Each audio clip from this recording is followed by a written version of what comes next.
encore une augmentation des prix de la grande consommation. On se demande qui sont les responsables.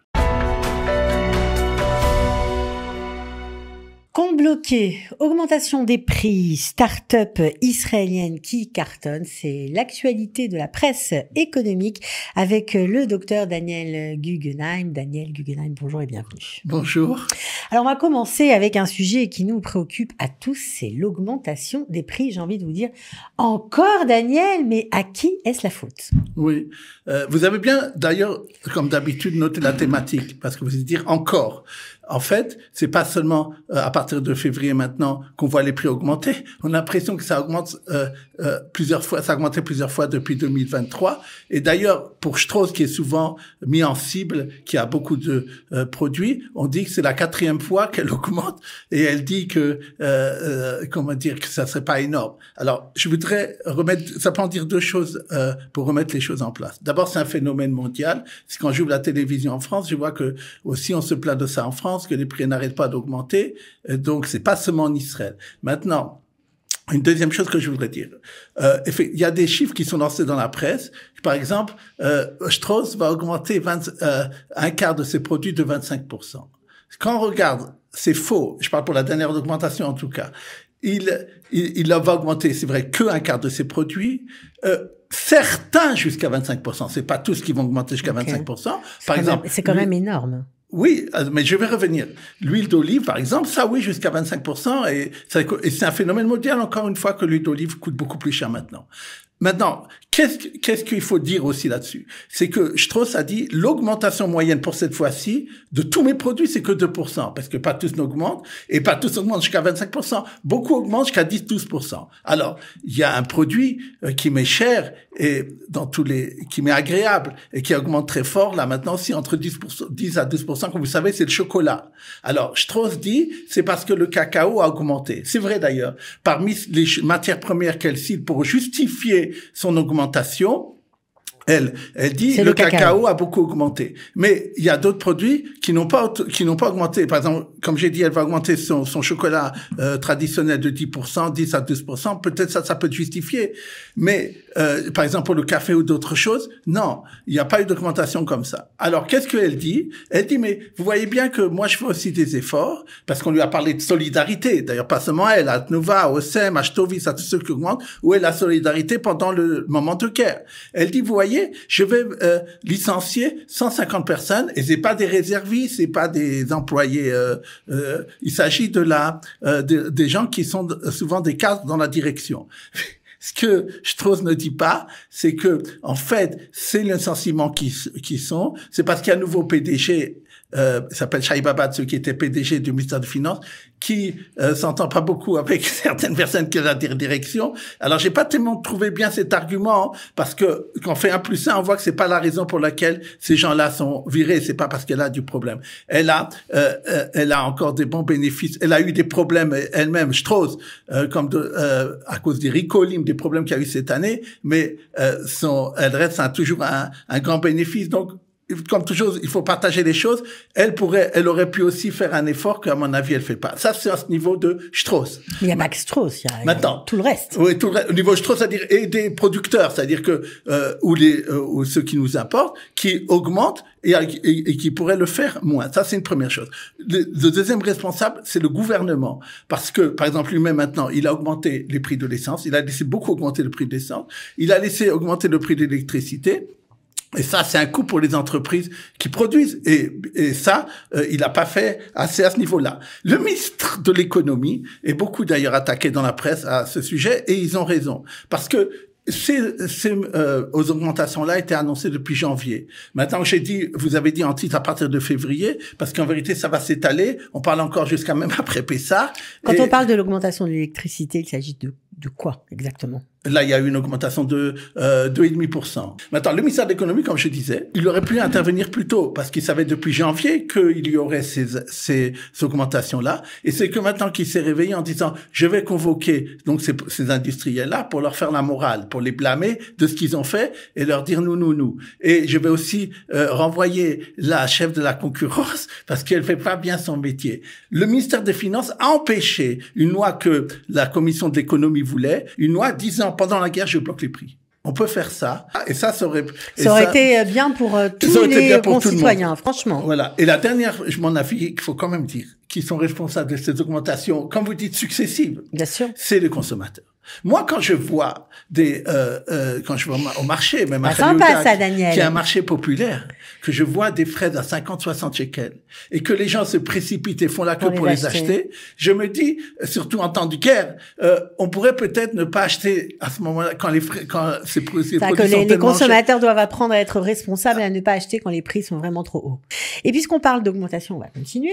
Augmentation cette fois du budget de la Banque d'Israël de 12%. Alors plutôt une bonne nouvelle? Ah non, la presse ironise. Eux, souvent, vous entendez le directeur de la Banque d'Israël, Amir Yaron, faire de la morale aux différents agents économiques, qu'il faut se serrer la ceinture, qu'il faut augmenter la TVA. Et lui présente un budget. On leur donne plus d'argent. De 12% d'augmentation quand l'inflation était 3%. Et 12%, c'est énorme. Et 1,2 milliard de shekels cette année, il y aura pour la Banque d'Israël. Et par exemple, je donne un sujet là-bas. Il y a la Banque d'Israël doit maintenant gérer ce qu'on appelle le fonds de richesse d'Israël. Comme Israël a du gaz, alors il y a un fonds de richesse. L'année dernière, ça lui coûtait qu'1,5 million pour le gérer. Maintenant, il m'en faut 7. Multiplié par 7. Pourquoi on ne sait pas? Voilà, il dit j'ai besoin de moyens de technologie et autres. Et je trouve qu'à ce niveau d'ailleurs, et c'est la presse qui le dit et avec raison, la commission Aksafim là cette fois, la commission des finances n'a pas fait son devoir. Il arrive le directeur, c'est pas Yamir Yaron, peu importe, c'est celui qui est directeur du général quoi, pas le chef de la Banque d'Israël qui vient présenter le budget. Aucune question, on demande pas pourquoi c'est une augmentation de 12%. On va dire que la Banque d'Israël ne donne pas l'exemple. Exactement. Et alors, je voudrais dire, quand donne pas l'exemple, moi, j'ai été très choqué aussi de la chose suivante. Lorsque, on en avait parlé ici, il y a quelques mois de ça, il avait proposé pour les entreprises qui en auraient eu besoin de emprunter moins cher. Il avait donné, à part les prêts garantis à l'État, moi je donne 10 milliards de shekels aux banques, que les banques puissent distribuer, mais moi le taux que je demande aux banques c'est 3%. Donc les banques, même en prenant 4-5%, ils ont une marge et donc ils pourraient faire moins que les prêts normaux que demande l'État, avec garantie de l'État, 7-8%. Donc, et ça a été d'abord un échec, ça n'a pas été bien distribué. Sur 10 milliards de shekels, que 3 milliards de shekels a été pris, et il a décidé de le supprimer. Et ça, c'est pas de bonne chose pour les agents économiques, les indépendants et les sociétés, parce que ça veut dire que maintenant, ils vont devoir aller sur des prêts plus chers. Il y a un autre point dont la presse a beaucoup parlé, c'est les comptes bloqués de certains Israéliens. Alors, on en est où aujourd'hui? C'est une question politico-économique. Oui, mais c'est intéressant. Mais bien sûr, et il faut que je vais l'aborder, expliquer en gros ce qui se passe.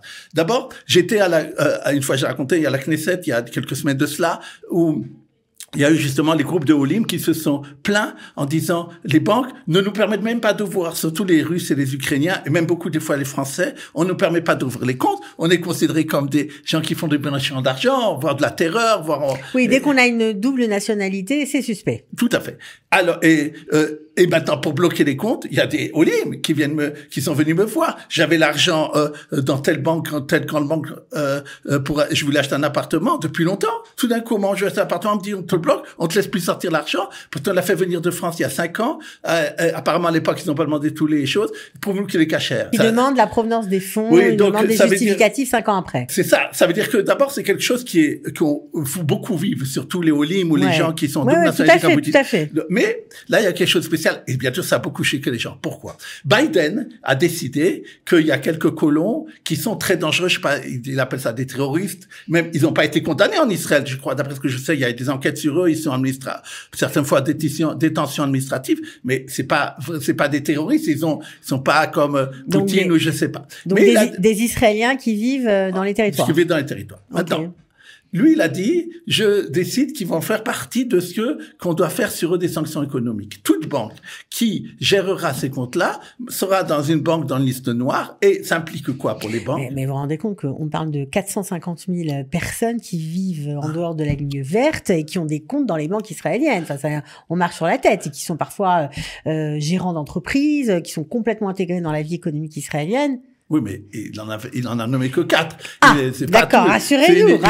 J'ai dit encore une fois, uniquement ceux qu'il avait notés dans la liste, que d'après lui, il faisait des actes terroristes. Je sais pas comment il peut les juger. Il est pas, c'est des raisons. Il est pas juge. C'est pas comme flagrant, comme Poutine qui fait la guerre à l'Ukraine. Maintenant, qu'est-ce qui se passe? Il faut le savoir. Parce que quand c'est arrivé, Smotrich a dit, il n'en est pas question, je suis ministre des Finances, je vais faire... C'est moi qui décide. Je vais faire nous à la Banque Leumi. C'était la Banque Leumi après la Banque Postale où il y avait ces comptes-là. Une partie en tout cas. Alors, la Banque d'Israël a dit, non, la Banque Leumi, elle ne peut pas faire autrement qu'elle fait. Puisqu'elle fait partie de l'ensemble des banques mondiales, si jamais elle ne fait pas comme Biden le demande pour cela, on lui enlèvera de SWIFT. SWIFT, c'est une façon d'échange dans le monde entier d'échange d'argent. Et donc, à partir du moment où la Banque Leumi serait enlevée de ça pourrait lui poser problème. Bien sûr. Est-ce que voilà, donc ça c'est... Maintenant, il y a toute question quand même qui se pose là-dessus. D'abord, la Banque Hapoalim, elle aussi, elle a une autre, elle a son compte là-bas. Elle n'a pas fait la même chose. Alors pourquoi elle fait pas comme la Banque Leumi? Certains ont dit parce que elle a vu la campagne qui a eu lieu, c'est-à-dire des gens ont envoyé à la Banque Leumi, moi je te quitte parce que tu fais une chose pareille. Et donc il y en a, ça l'a effrayée. Elle a peut-être jugé que pour elle, ou la façon dont ses comptes sont gérés chez elle, parce qu'il faut savoir si c'est des gens qui ont des comptes à l'étranger ou autre, je sais pas.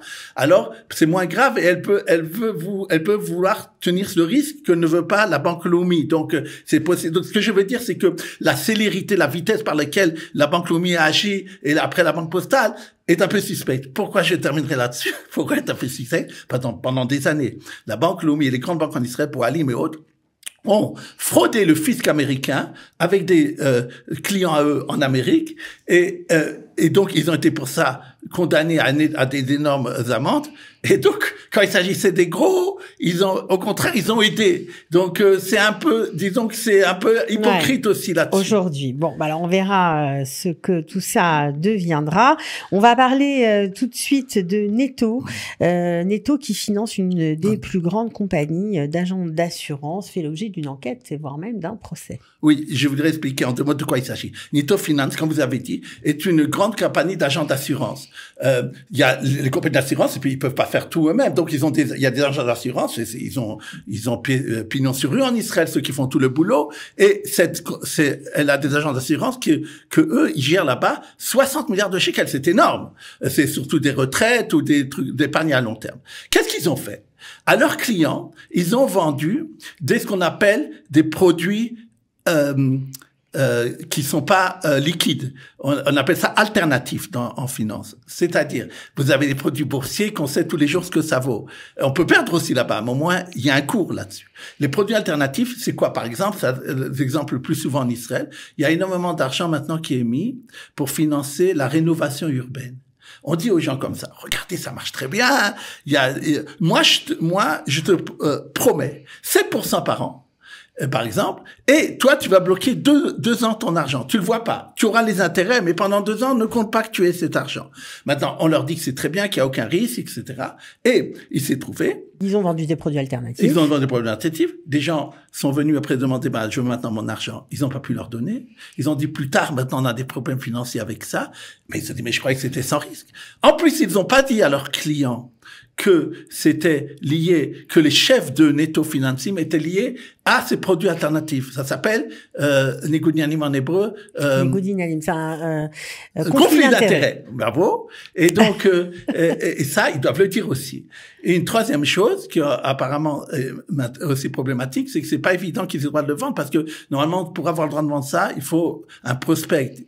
Ça veut dire aller à Reshut נייarot Areth, à l'autorité des marchés financiers, et présenter comment ça va se faire et avoir son autorisation. Et ça, apparemment, ça, ils n'ont pas fait. Apparemment, c'est très possible qu'ils aient eu besoin de le faire. Donc, ils ont 2 enquêtes sur eux, et de la Reshut נייarot Areth et de la Reshut Shuk HaHon, donc les 2 régulateurs, et ils sont maintenant attaqués en justice par les clients, pour leur avoir vendu des produits qui disaient sans risque alors qu'ils sont alternatifs. Pourquoi j'en ai parlé aussi, je voudrais aussi à nos auditeurs avertir que lorsque vous avez des propositions mirobolantes de 7% et qu'on vous dit... Il faut faire attention, il faut déjà se méfier. Alors on termine très rapidement, bien sûr, avec la start-up israélienne Silver qui a collecté 100 millions de dollars. C'est vraiment une levée de fonds géante, la première depuis 2024. La plus forte depuis 2024. C'est intéressant parce que on dit toujours que la nouvelle technologie, la haute technologie en Israël a des problèmes. C'est vrai en 2023 et qu'en 2024, ça sera dur aussi à cause de la guerre. Elle a quand même fait un demi-milliard de dollars en janvier. Toute la haute technologie, je parle dans les collectes de fonds et les exits, ce qui est pas mal. Et donc, un quart de ça, c'était cette société Silverford. Qu'est-ce qu'elle fait? C'est une société qui fait du cyber. Ça veut dire donc la défense informatique. Israël est très coté pour ça. Elle dit que elle prend l'exemple qui s'est passé à Tzahal, dans l'armée israélienne et à la Poste, que récemment il y a eu une intrusion par des hackerim qui ont réussi à rentrer parce qu'il n'y avait pas une deuxième couche de protection. Eux, ils avaient réussi, disons, ces hackerim à se procurer des formules, des numéros d'identité pour pouvoir rentrer et avec ça, on pouvait rentrer partout. Eux, ils disent, même dans ce cas-là, on empêche de pouvoir entrer après. Il faut encore se réidentifier. Et ça, c'est très intéressant comme idée. Et leur plateforme est très vendue. Pourquoi? Parce qu'en plus, ils ont des accords avec AEG que les entreprises qui veulent avoir, les sociétés qui veulent avoir une assurance cyber, comme ça s'appelle, sont obligées de passer par cette plateforme-là. Donc, elle a énormément de clients. Toujours, elle augmente beaucoup ses clients. Et c'est une entreprise qui a été faite en 2016, mais qui jusqu'à maintenant, à part ces 100 millions de dollars, jusqu'à plus de 200 millions de dollars, elle avait plus collecté et elle est très appréciée. Donc, très appréciée et surtout vraiment dans l'air du temps, ça aide énormément une deuxième couche de protection en cybersécurité. On imagine que c'est très utile. En tout cas, merci Daniel d'avoir été avec nous. On se retrouve bien sûr la semaine prochaine. Le plaisir.